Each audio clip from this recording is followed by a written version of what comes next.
Hey, last week Dad went on a job site to a gentleman's house and dropped his tailgate. He had to get some filing out of the back, and the gentleman saw the metal detectors, and he's like, "Oh, you metal detect?" He's like, "Yeah, we metal detect on our days off." And the older gentleman was like, "Well, come here. I wanna show you something."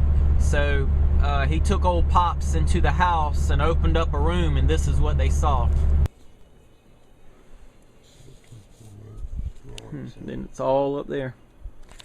That's cool. Okay. Mm-hmm. A piece of 8 was 8 reals. Mm-hmm.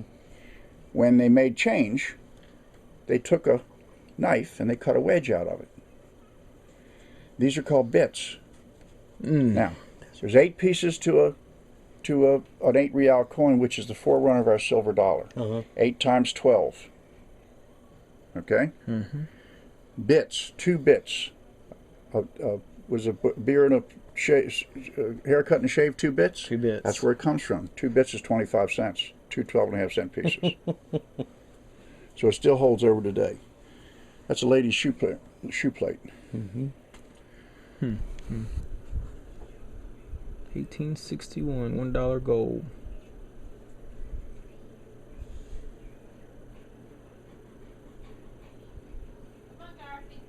Come back in here, baby. You're gonna get stepped on in there. There's another Albemarle Military Institute button. I took it out. Come on, Boogie, before you get stepped on, baby. You got Union C. This is Michigan, I think. West Virginia, Connecticut, Maryland, New York. That's Michigan. That's solid cast I.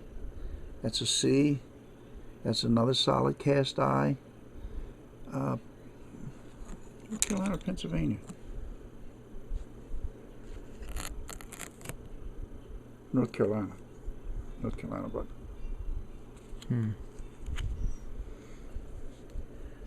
there's your Large cent. 1 cent. Flowing hair, 1803. 1803. When I told you I metal detect, and you said, That's an $800 button. "Oh, what? Which one? This one? Why?" That's an Albemarle Military Institute button from Charlottesville, Virginia. School button. Troops, they put some of their troops into the war. And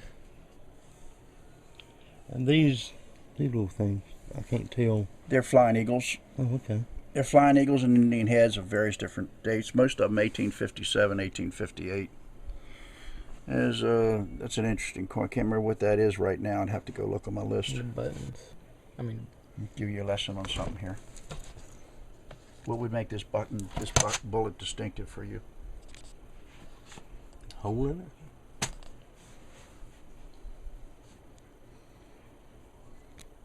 I'd say it's It's just pulled. A what? It's a pulled bullet. What does that mean? In other words, the bullet was jammed in the weapon in some manner.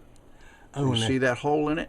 that's They how have a they thing they pulled put it out. down there, and it has a corkscrew, just like a Yeah. corkscrew and it goes in and they pull it out. That's how you get it out. That's a pull bullet. Pulled 3-ringer. See, now this is World War II. And some of it could be World War I. So Army, these are Army buttons. What happened was not World War II, World War I. These are 1900 early stuff. The reason they got here is because around that prison camp, there was a school, and that school was given old military uniforms to utilize for their kids.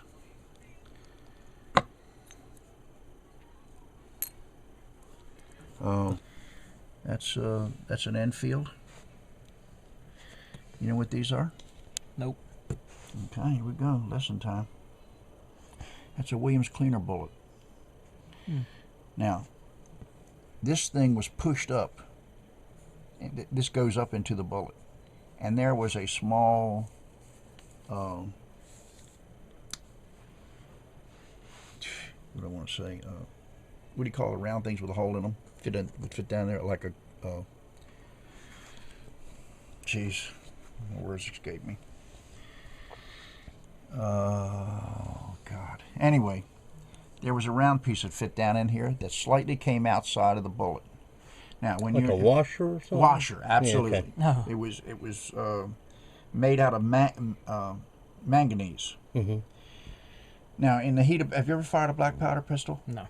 A weapon? Okay, after so many shots, it won't fire. It's all jammed up. Black powder jams it up. But they couldn't stop and clean the weapon in the middle of a battle, right? Mm-hmm. It's called a Williams cleaner bullet. That manganese went out and scoured the battle, so they'd fire one every so many shots. I hunted in this for years. I want you to know that. Every day. Rain, shine. Oh, every day in the Stockade Every prison. day. That was when I had permission to. And now From who would you have gotten permission from? The People around friends of Yeah, the... wasn't it like a farm? friends of the prison camp weren't around then. The lady owned it. Oh, okay. Lady on Church Street owned it. She's dead now. She was an alcoholic. Yeah. Here's an interesting piece. These, this came out of the prison camp, and that's part of a buckle. And I think it's part of a musician's buckle. I believe it was either that or it was an officer's sash buckle, the sash that went around by the sword. Now, I told you I'd tell you what a tompion was.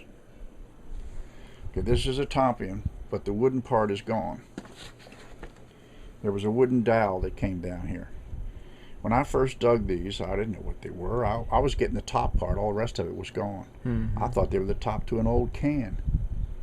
I threw them away. He used to go down in the barrel of the rifle, and they would screw that down, and that wood would swell, and it kept water from going down the barrel of the rifle. It's called a tompion.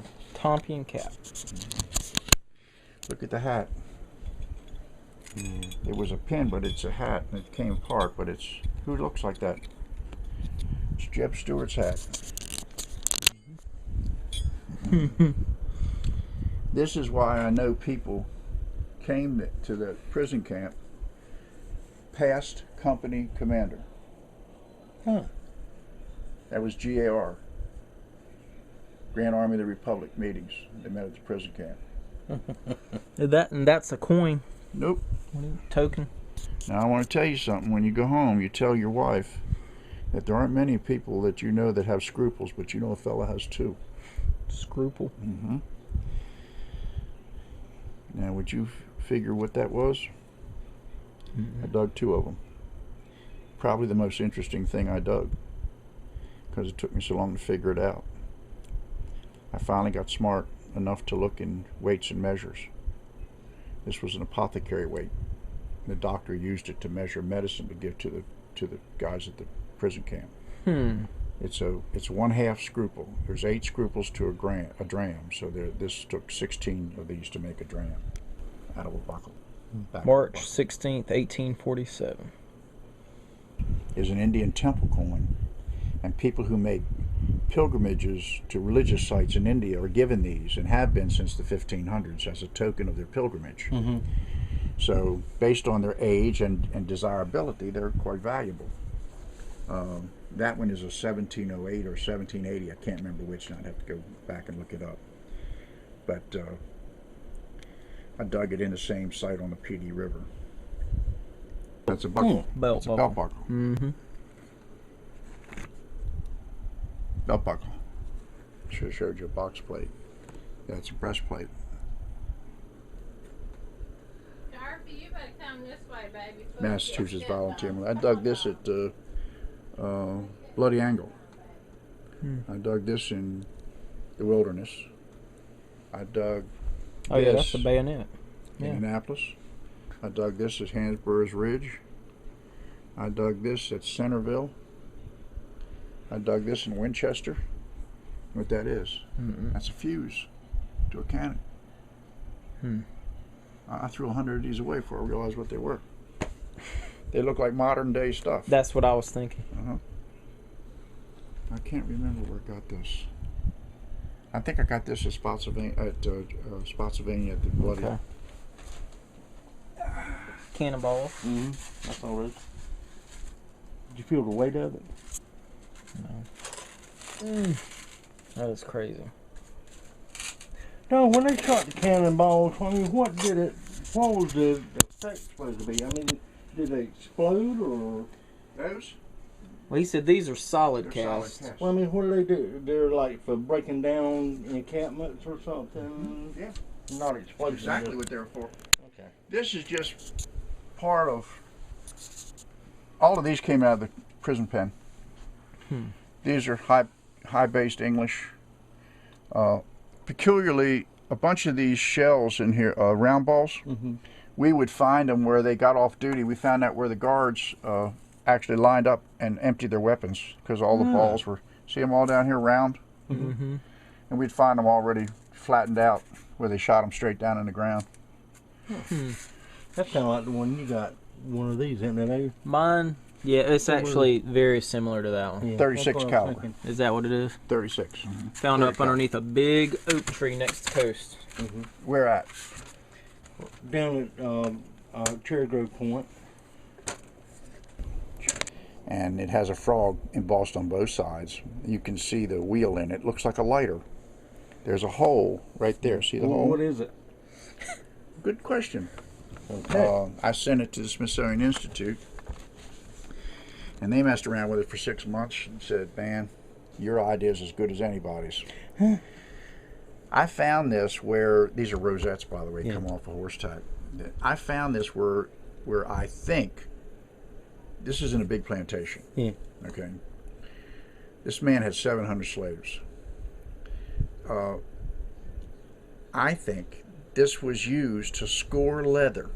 I think they put coloration in here, and this wheel was used to score leather before they cut it to make tack.